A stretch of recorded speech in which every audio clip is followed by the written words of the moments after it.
The U.S. President Donald Trump early on Tuesday morning announced his administration's new strategy on Afghanistan and South Asia. After paying tribute to the U.S. forces in Afghanistan, Trump said, "I am here tonight to lay out our path forward in Afghanistan and South Asia." He was expected to talk about number of U.S. troops which will be deployed to Afghanistan based on the new strategy. However, he did not mention this matter in his speech. "We will not talk about numbers of troops or our plans for further military activities," he said. "America's enemies must never know our plans or believe they can wait us out. I will not say when we are going to attack, but attack we will." He said the U.S. victory in Afghanistan will have a definition. "Our troops will fight to win. We will fight to win. From now on, victory will have a clear definition: attacking our enemies, obliterating ISIS, crushing Al-Qaeda, preventing the Taliban from taking over Afghanistan, and stopping mass terror attacks against America before they emerge. We will ask our NATO allies and global partners to support our new strategy, with additional troop and funding increases in line with our own. We are confident they will," Trump stated. He said the new strategy of the U.S. for Afghanistan will be conditions-based. "As a result of our comprehensive review, American strategy in Afghanistan and South Asia will change dramatically in the following ways. A core pillar of our new strategy is a shift from a time-based approach to one based on conditions.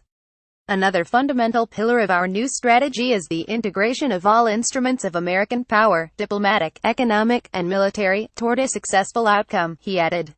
He also talked about giving more authority to the troops on the ground. "We will also expand authority for American armed forces to target the terrorists and criminal networks that sow violence and chaos throughout Afghanistan," the U.S. president said. He added that their mission in Afghanistan will be to eliminate terrorists. "Ultimately, it is up to the people of Afghanistan to take ownership of their future, to govern their society, and to achieve an everlasting peace. We are a partner and a friend, but we will not dictate to the Afghan people how to live or how to govern their own complex society. We are not nation-building again. We are killing terrorists," he added. He also talked about the expansion of U.S. forces authorities in the country.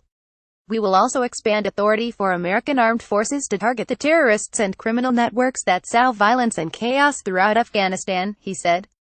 On Pakistan issue, Trump vowed to change the U.S.'s approach to dealing with the Afghan neighbor, promising to crack down on Pakistan's harboring of terrorist and militant groups. "They are housing the very terrorists we are fighting," Trump said, noting that the U.S. gives Pakistan billions of dollars. "That will have to change, and that will change immediately. No partnership can survive a country's harboring of terrorists." Meanwhile, Trump asked India to do more in Afghanistan. "We appreciate India's important contributions to stability in Afghanistan, but India makes billions of dollars in trade with the United States, and we want them to help us more with Afghanistan, especially in the area of economic assistance and development," Trump said. Currently, the U.S. has about 8,400 forces in Afghanistan now. Trump said the American people are weary of war without victory. "I share the American people's frustration," Trump said at the Army's Joint Base Myer-Henderson Hall, in Arlington, Virginia, across the Potomac River from the White House. Still, he insisted that, in the end, we will win. After almost 16 years of U.S. presence in Afghanistan, the Taliban now controls more territory than it did when the U.S. first entered the country. Click here for full remarks.